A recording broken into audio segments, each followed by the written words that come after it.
listeners. Welcome to Grief Out Loud. Remember the last time you tried to talk about grief and suddenly everybody left the room? Grief Out Loud is opening up this often avoided conversation because grief is hard enough without having to go through it alone. We bring you a mix of personal stories, tips for supporting children, teens, and yourself, and interviews with professionals in the grief world. Platitude and cliche-free, we promise. Grief Out Loud is hosted by me, Jana Cristofero, and produced by Dougy Center, the National Grief Center for Children and Families in Portland, Oregon.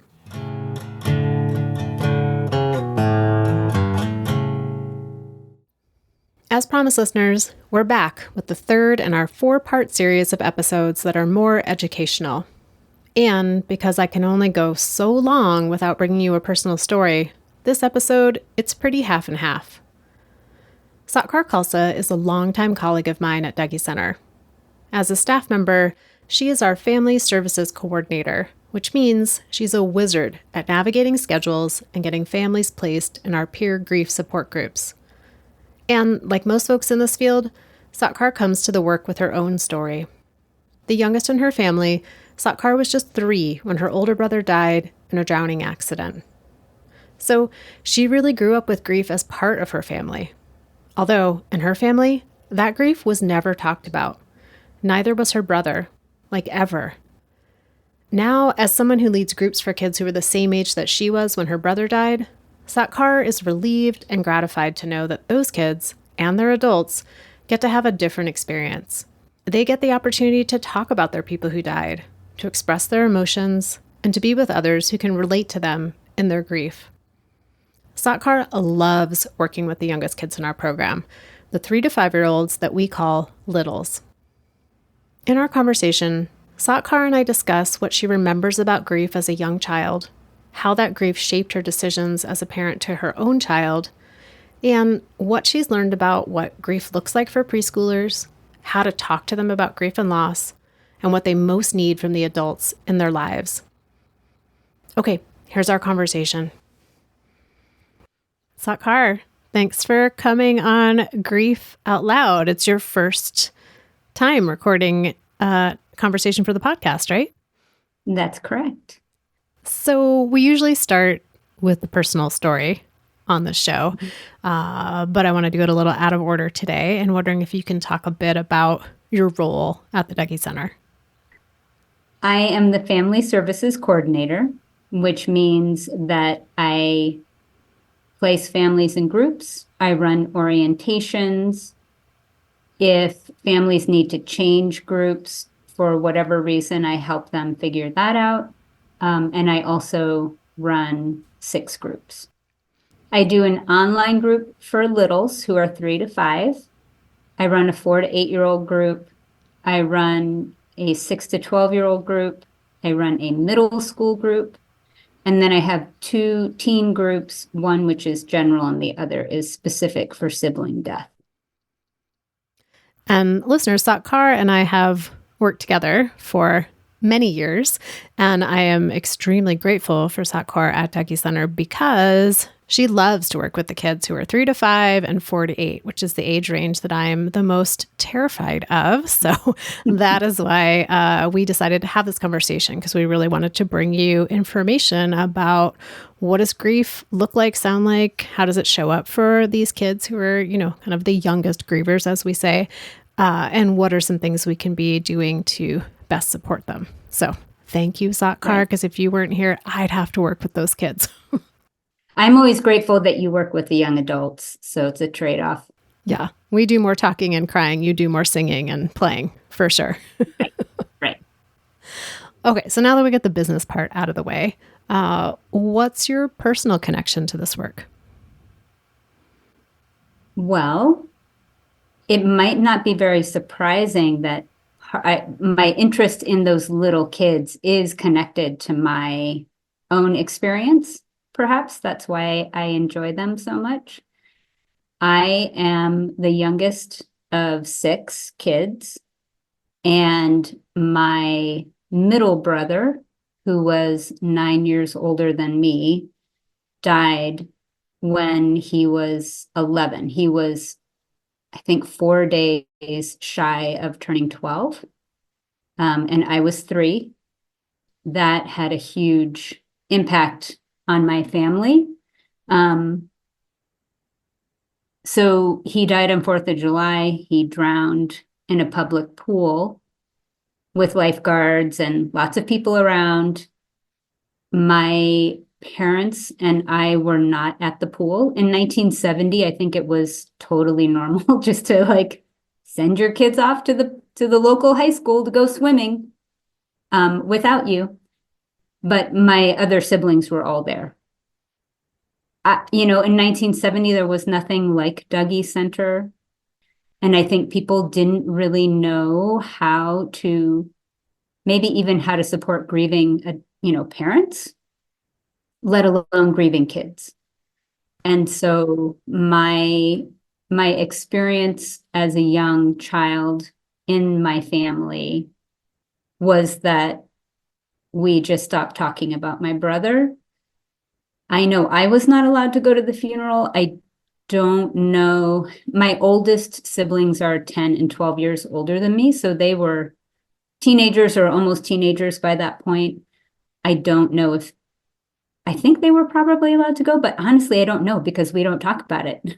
So I'm not sure which kids got to go and which ones didn't, but I know my mom felt really strongly about not exposing children to that kind of thing, which is interesting because it's not, I don't know. She's Catholic. I'm sure she went to a lot of funerals. I don't know what her thinking was behind that. Although I think it's not unusual, probably. I still hear from people today wondering if they should allow their young kids to go to funerals. So yeah, I mean, all the photos of my brother went away.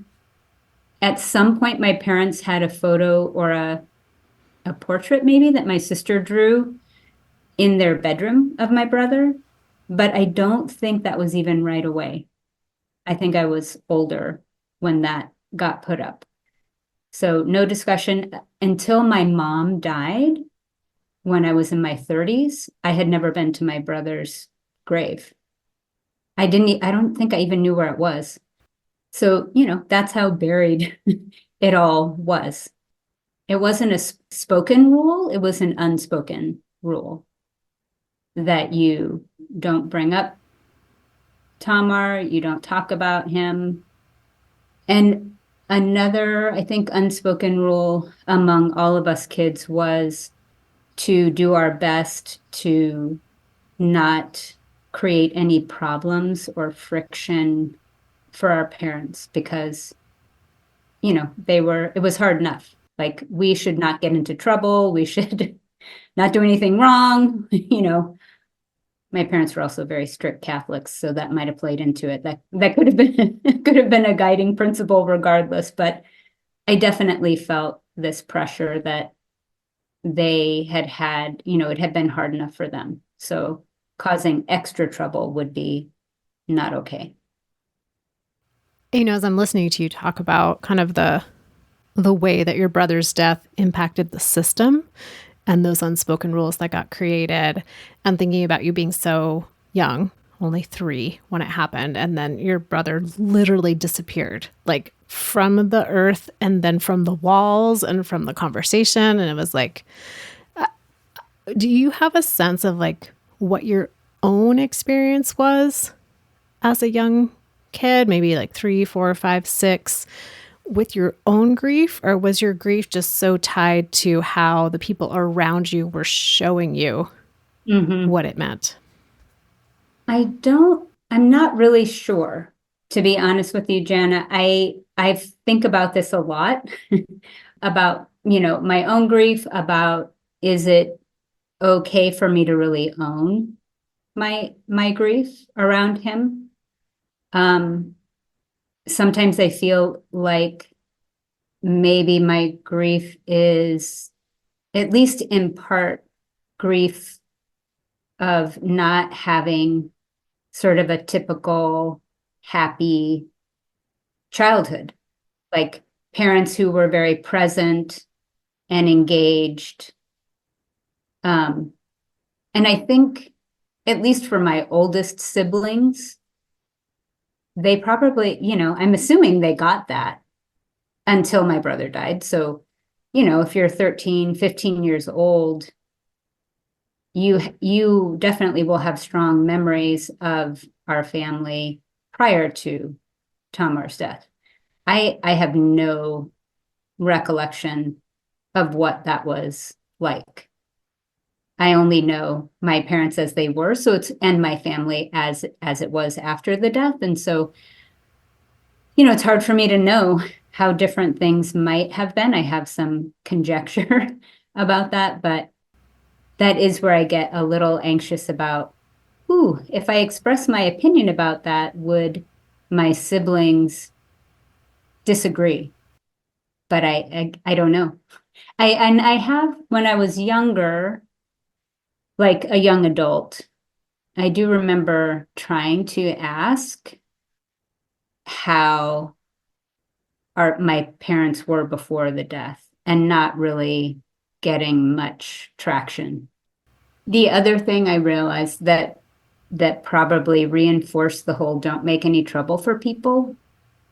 In kindergarten, I remember we had an art station in the classroom.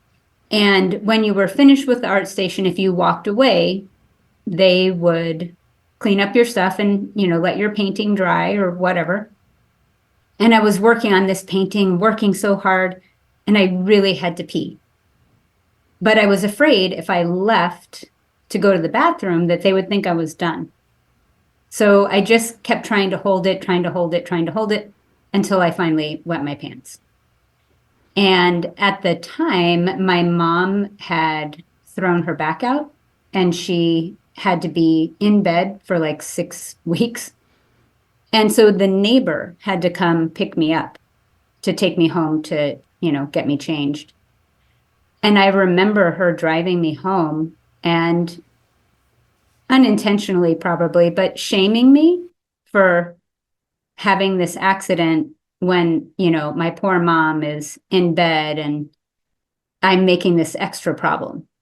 I was 5. It's kind of astounding to me, but that definitely reinforces like, don't make any problem for your parents, even like just a normal thing that happens to a lot of kids. So one of the things I want to talk about is like when you're working with kids who are the age that you were when your brother died, like what you see about your experience reflected in them or what they're teaching you about access to grief that maybe you didn't have. So I do want to talk about that. But first, I want to ask, you are a parent and you had a child who turned the age you were when your brother died. And I wonder what you noticed about your own parenting that was influenced or shaped by your experience of being such a young child when a brother died. My parenting was absolutely influenced by my grief and how my family managed their grief. First of all, my mom had already died when my daughter was born. And I had photos of my mom around our apartment. And from the time Pritam was an infant, we would walk around the apartment, with her. And that she's like pre-verbal at this point, right? But I would show her the different pictures and I would show her a picture of my mom and say, oh, that's Grandma Mary Jane. She died. She went back to God. That was just my little brief explanation for her. So always from day one, I'm talking with my child about death. Now, I'm not explaining what dead means or, anything like that. She's so tiny.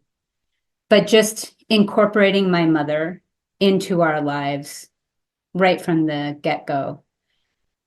I also, if there were opportunities to go to funerals or things like that with her, which didn't really happen until she was older, older meaning like maybe 7, I would ask her, do you want to go and bring her with me? So I think that only really happened once, but it didn't even cross my mind to leave her home unless she didn't want to go. But so there's that.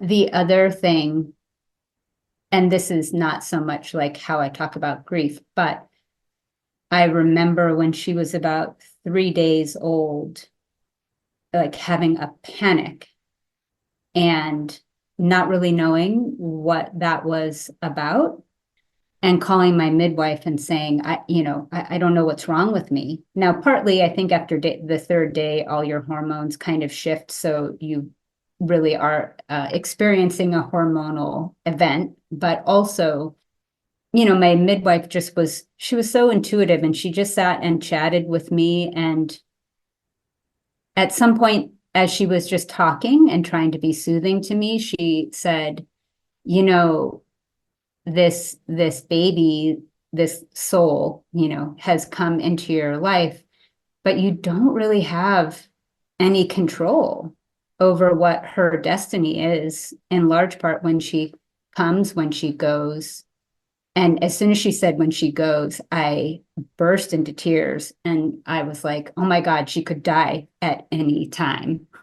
And it was like, oh, what did I do to myself? Like, and I can remember feeling very jealous of, or maybe envious, I don't know, of other moms that I knew who had not had the experience of grief as a child, because I could not pretend that she wouldn't die before me. I had no way to draw that curtain closed. And, we all know that people die and that children can die, but I just couldn't even pretend.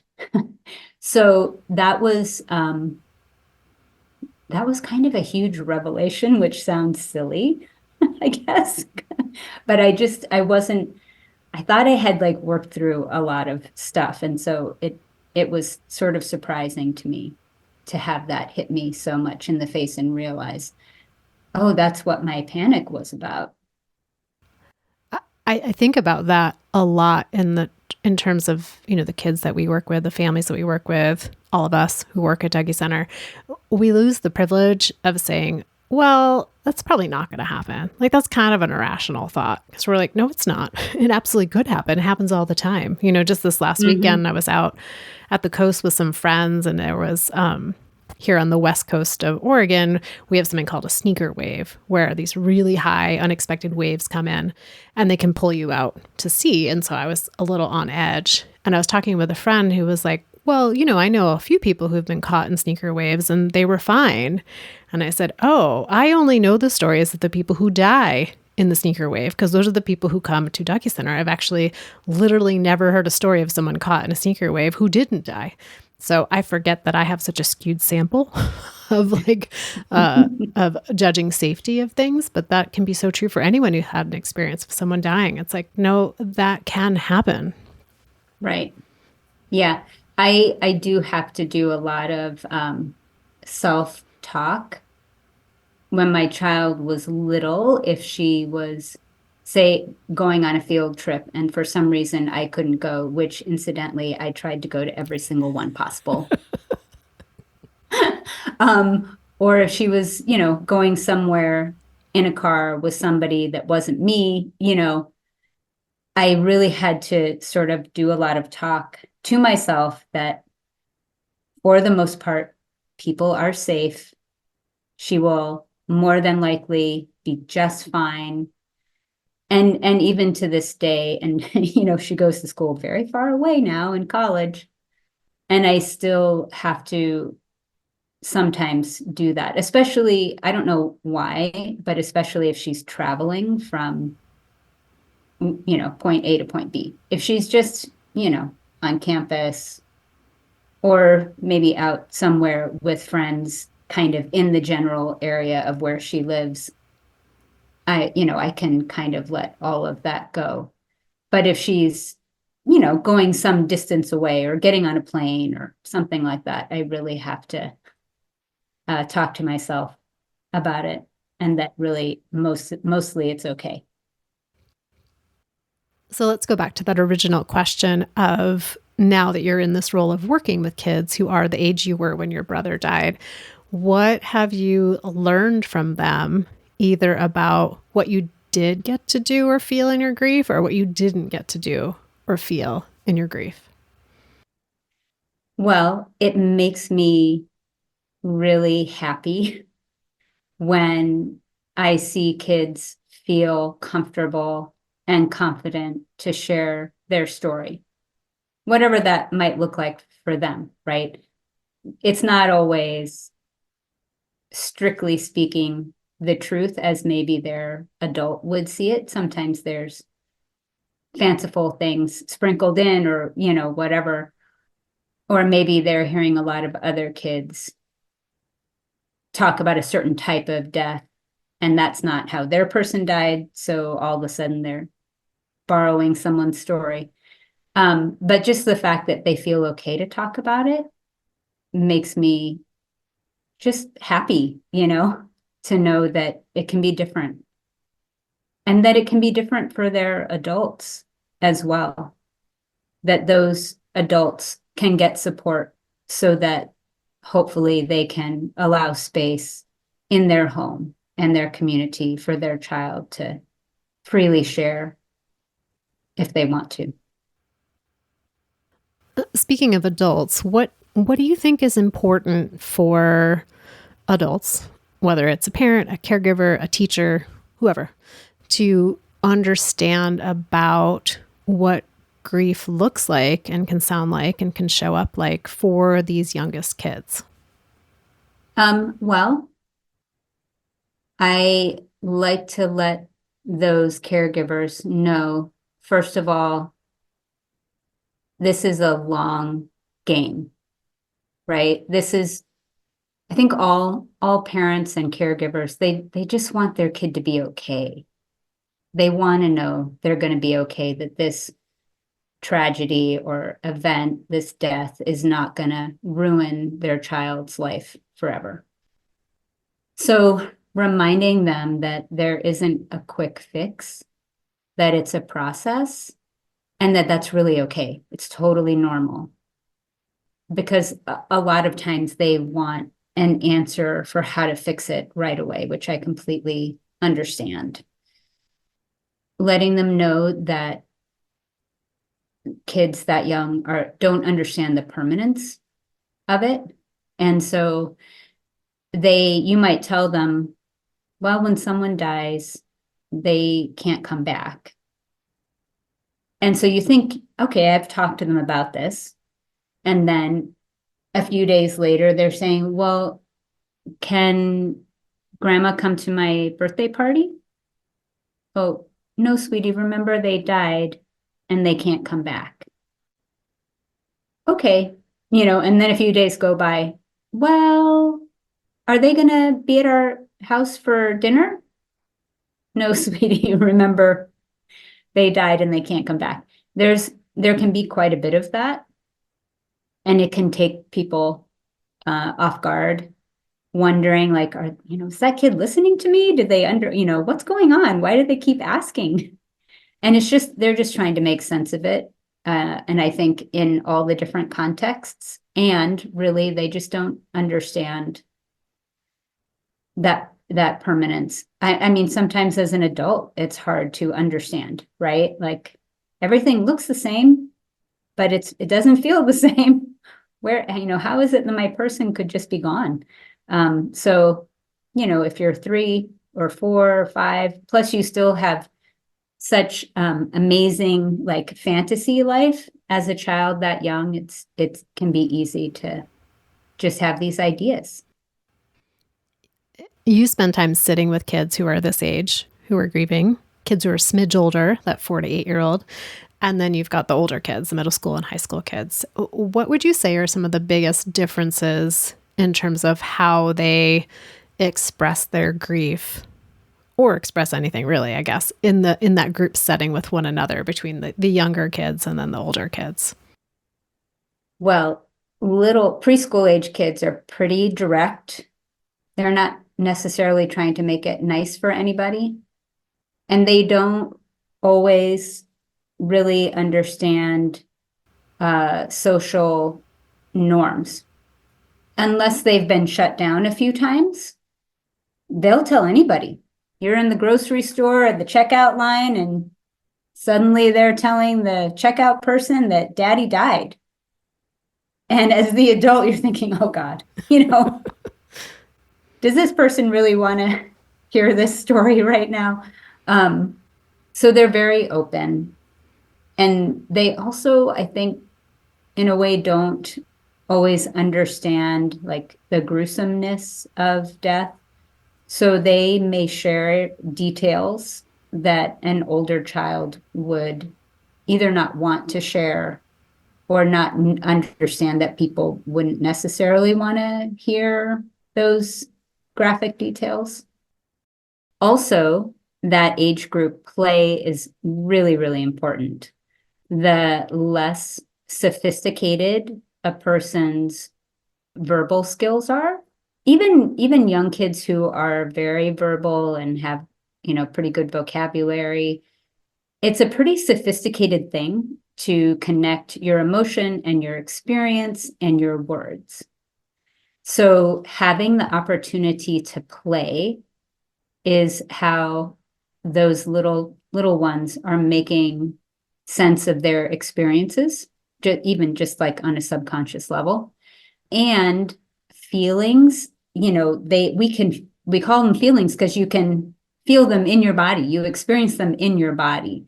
And the littler you are, the less, again, you're not able to verbalize them as much. You just know you have this like energy in your body and you need to get it out. So the volcano room, even just, I don't know, in my littles group at Dougy Center, the program space is circular. There's a circular hallway. There are a couple of talking rooms off the circular hallway. My littles, toward the end of group, they would still have energy to burn. So sometimes we would have them run a few laps around the circle, which they loved doing. So yeah, lots and lots of energy, lots of noise. Also love making noise in the music room. Also a lot of kids wanting to play dress up. I would have kids who would go in and dress up and then play in other spaces. I had a little guy who used to love being Spider-Man. And as soon as it was time to go play, he would run into the theater room, put on the Spider-Man costume, and then go, run off and play like in the volcano room or play air hockey. But Spider-Man made many appearances. They're pretty unself-conscious. And I think you would know with those teens and middlers, they're very self-conscious, and trying to think about how they say things and sort of censoring themselves. And the little ones just don't do that generally. Yeah, I would. And in the group, I do have one group listeners that's for kids, 6 to 12-year-olds. Kids sometimes will come in at 5.5, 6. And I noticed a trend over time that when they came in 5.5, 6, 6.5, maybe almost up to 7, they would just tell their story. My daddy died, he took too much heroin. My mommy died, she got hit by a car. And then they would hit a certain age, like second into third grade. And suddenly they would stop sharing as many details, and they might even start to choose not to share their story using our IPASS guideline. And I was always wondering, this is just my hypothesis, I don't have any research to back this up, but I was like, when they first came into the group, they were just concerned with telling us about them. And then as they got older, they got concerned about how their telling us about them would impact how we saw them. And I was like, oh, and yeah. And then my own teenage self got real uncomfortable thinking about, how much we do shapeshift in reaction to what we think other people are going to think or feel about us based on what we've just said. Yeah. And also making other people uncomfortable, like realizing that your story might make somebody else uncomfortable. I had a kiddo in that in-person littles group whose mom was murdered by dad, and the child witnessed the murder, and they would talk very openly. And initially they were quiet. They would pass all the time, pretty probably traumatized, shell-shocked. But then over time, they started sharing more of the story and would say, my daddy shot my mommy, would tell us how where they thought dad had shot mom, where their adult caregiver thought dad had shot mom, and that, they had this disagreement about that, but the kiddo would always tell their truth. And another child in the group would then ask questions. So they had this whole conversation. So the other child would say, but he didn't do it on purpose.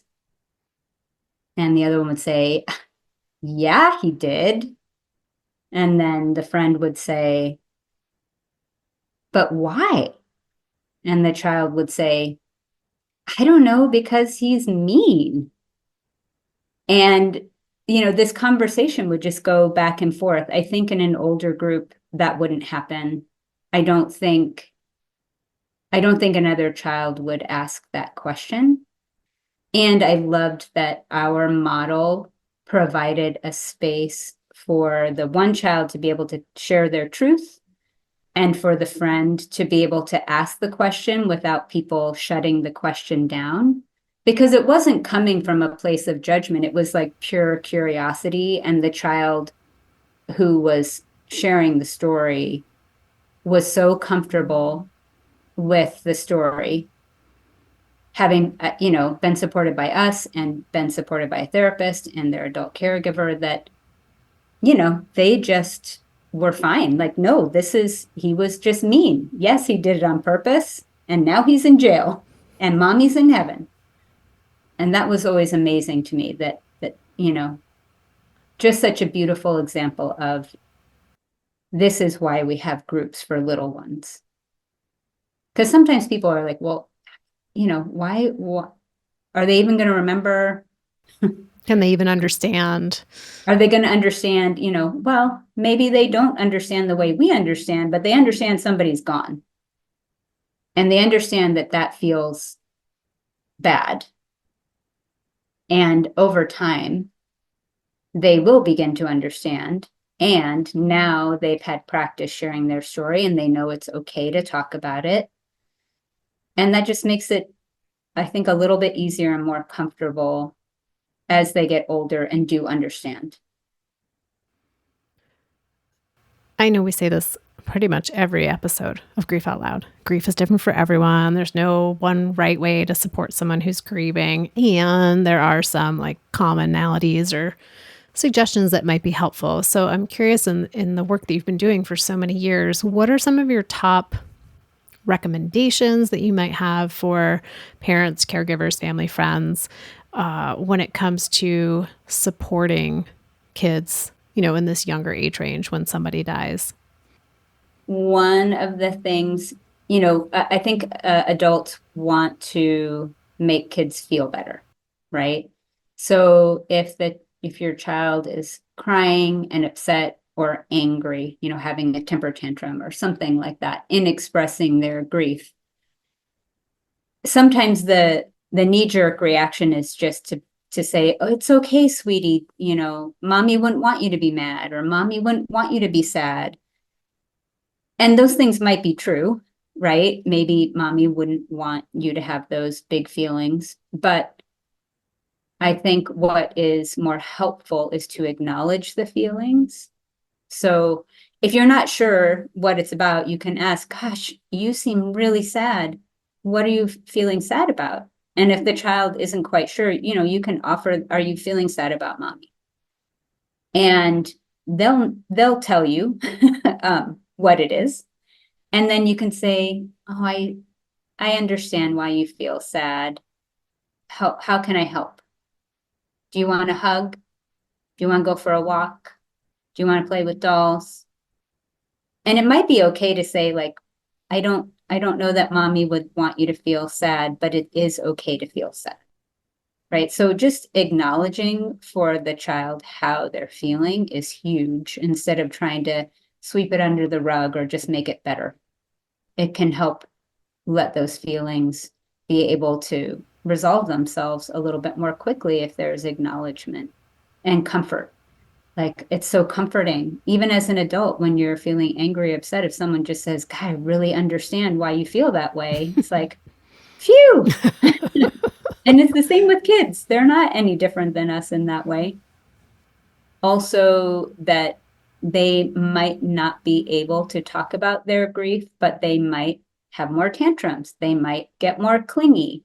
They might want to sleep in bed with you. They might start having toileting problems that they didn't, that like they're already potty trained and suddenly they're wetting their pants or wetting the bed at night. All of those things are part of grief, just those kind of regressive behaviors.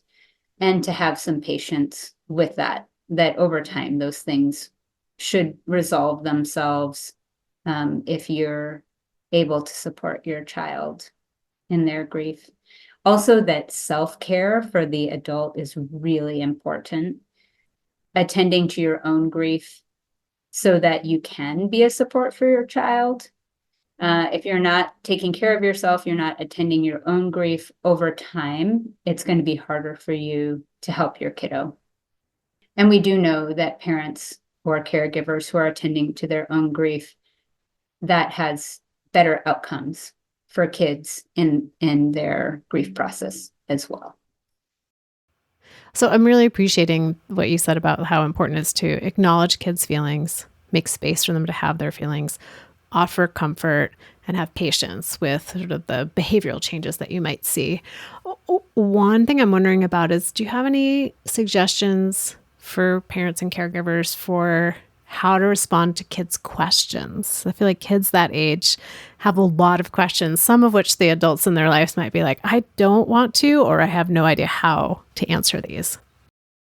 Honesty is always honest and age appropriate. And, give them a little bit and then see what questions follow that initial question and answer. So if they want to know how their person died, let's say the person died in a car accident. So you tell them, Daddy got in a car accident. The doctors tried to fix it, but they couldn't fix his body and he died. Now, if your child doesn't know what died is, and incidentally, you do want to use that word because euphemisms are pretty lost on little ones who are very concrete thinkers. So if you say, we lost your grandmother, they are going to want to go find grandma because they were able to find their teddy bear last week. So why shouldn't we be able to find grandma? So you want to explain that died means their body stops working, and that means they can't breathe or pee or poop. They can't feel anything, so they're not feeling hurt. They can't sleep or wake up. Their body just stops working. And then, after you give that explanation about the doctor couldn't make their body work again, you can just wait to see if they have other questions and just give them the information they're asking for. Short and simple when they're little, because otherwise they don't want all that detail unless they ask you. And generally speaking, if they're asking you, they are ready to hear the answer. I know that's hard for adults. They don't want to sort of ruin the innocence of childhood. But your person having died, you're not, that's already happened, sort of, if you want to think about it in that way. Like, things are already different. So being honest allows for clarity. So there's not as much confusion for them. It's interesting that we're talking about the language piece, because in the previous episode that I just put out, when I was talking with Daniela McIntosh about culturally relevant grief support, and she made such an important point for me, and it's sort of shifting how I think about even what we do at Dougy Center, in that how helpful it is for younger kids to understand what it means that someone has died, so that they're not confused or they're not searching for them, or, just so they have that clarity. And also to ensure that we allow for families and communities and cultures to use the wording that's relevant for them. So say in a family or in a particular community, like saying person passed on or transitioned or whatever the wording is, to be able to use that word and make sure a child understands what that means. And then to add that the body stopped working, and we have that foundation.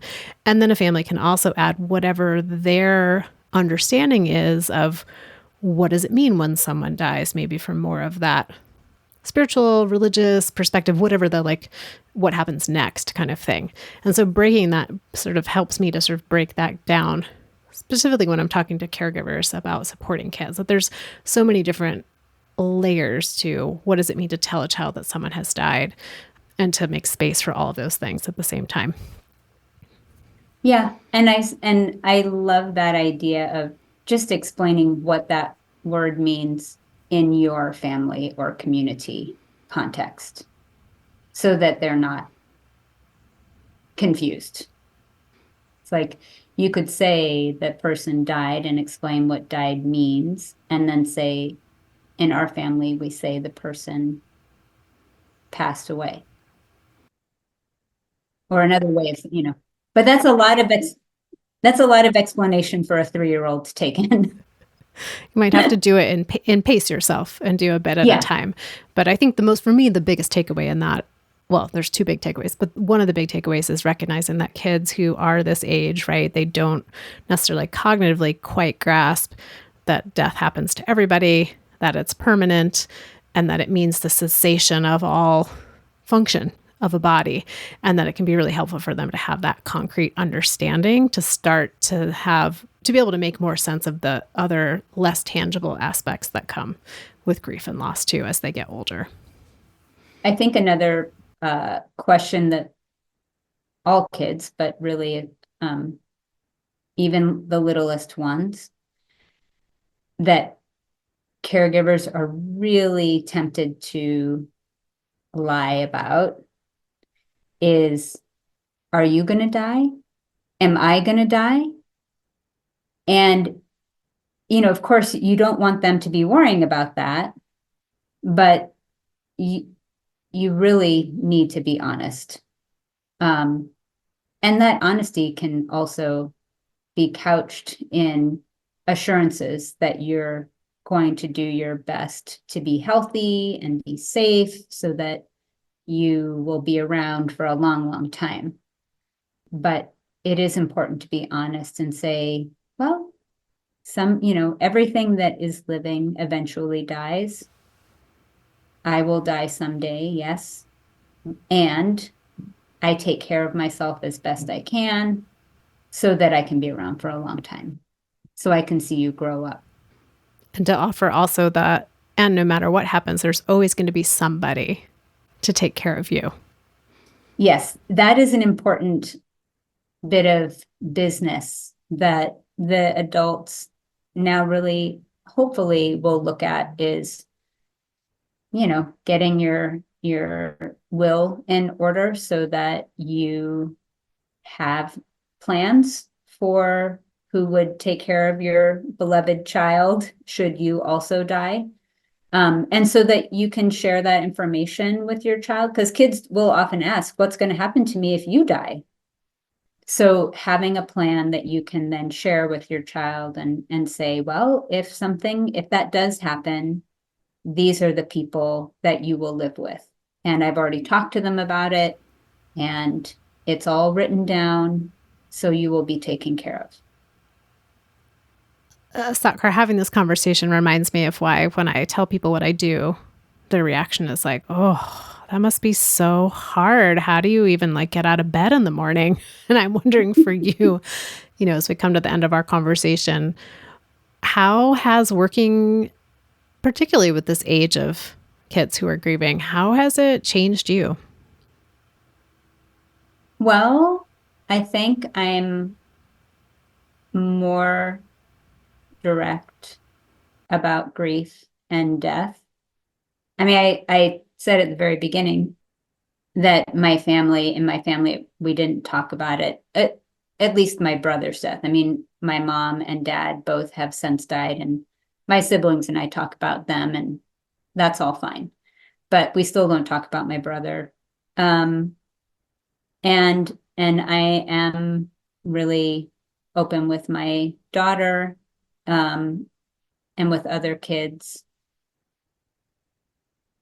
Working at Dougy Center has also,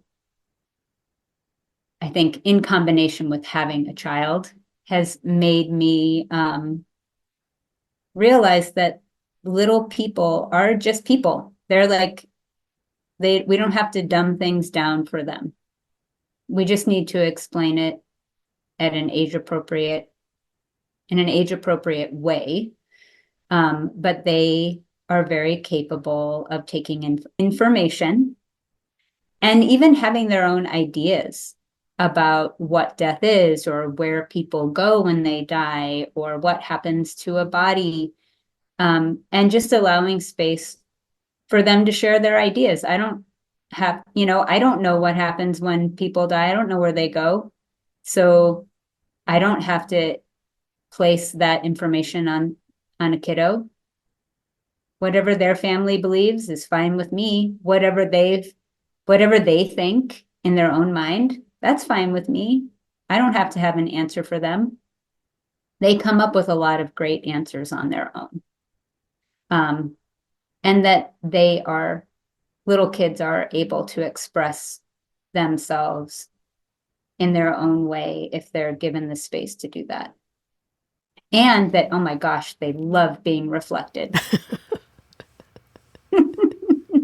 Like, sometimes all you have to do, you don't have to have a great answer for them. You can just reflect back what they have said to you, and they're happy that you heard them. Oh, you were listening to me and paying attention. Yeah, which again goes back to that acknowledgement and how comforting even just the acknowledgement can be. Whether it's because they're telling you about how their dad died, or about what their favorite superhero is, and the other thing that I think about with that is that for a lot of these kids, if it was a caregiver who died, or even if it was a sibling who died, again, their whole family system is impacted. And the amount of capacity that the adults in their life may have at this time to pay close attention to them or to give them their full attention is likely diminished, understandably. And so for them to be around people who can give them their full attention is really powerful. So thank you for being that person who does that. And our groups are small. So it's not like kindergarten or preschool where, even if the class is small, 15 or 20 kids, there's probably only 2 adults in there with them, right? Or maybe 3. But we try to have a 2 kid to 1 adult ratio. So with 15 kids, that's 7 adults. You can give them a lot of attention, and absolutely their own caregivers are having diminished capacity because they have so much on their own mind, or maybe now they have to go back to work full time. It's great to be able to have a few spaces, hopefully at school, and definitely at Dougy Center, where people are really able to give full attention, even if it's just for an hour and a half. Well, Kaur, thank you for giving me your attention for this conversation and for the work that you do with all ages of people who are grieving at Dougy Center, but particularly for these younger kids. And listeners, I will link in our show notes to the resources that we have. We have a whole toolkit actually for supporting kids this age who are grieving. So I'll link to that. And you can always reach out to Kaur or I at Dougy Center for more information. But Kaur, thank you for telling me a little bit more about your personal story with grief, but sharing so many great insights today. I really appreciate it. You're welcome, Jana. Thanks for having me. And listeners out there, I know you're tired of me saying this, but I thank you each and every single time for being part of our community, for making the show mean something. If you want to email me, I'd love to hear from you. You can email me at out loud at dougy.org. That's DOUGY. It's also .org, which is also our website where you can find the toolkit that I mentioned and all of our other free downloadable resources, information about programs similar to ours around the world, and each and every episode of Grief Out Loud. Excited as always to share that the podcast is sponsored in part by the Chester Stephan Endowment Fund. Thanks again for listening. We hope you'll join us again next time.